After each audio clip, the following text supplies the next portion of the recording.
Welcome to one of my little videos on the basics of sewing. Again, we're looking at fancy stitches. That is stitches which are more decorative than functional. And stitch 3 of our fancy stitches is the blanket stitch. Imagine a row of small squares running along your fabric.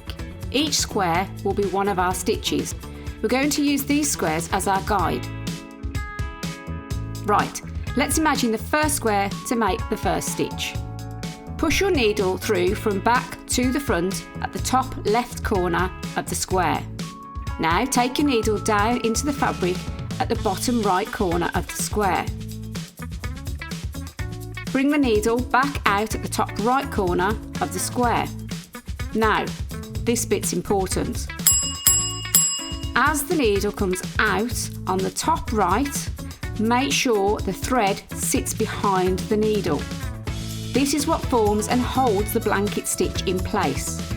Pull the thread through gently and you should have an upside down L-shaped stitch.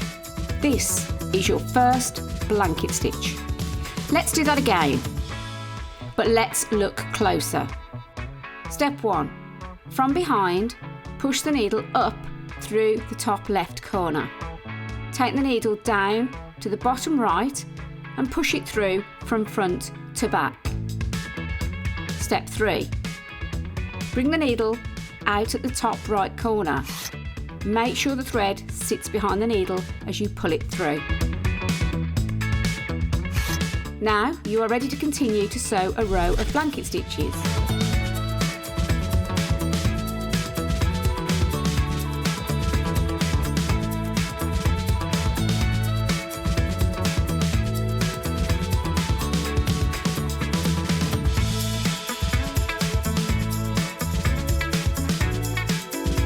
If done correctly, you should see a ladder stitch on the back.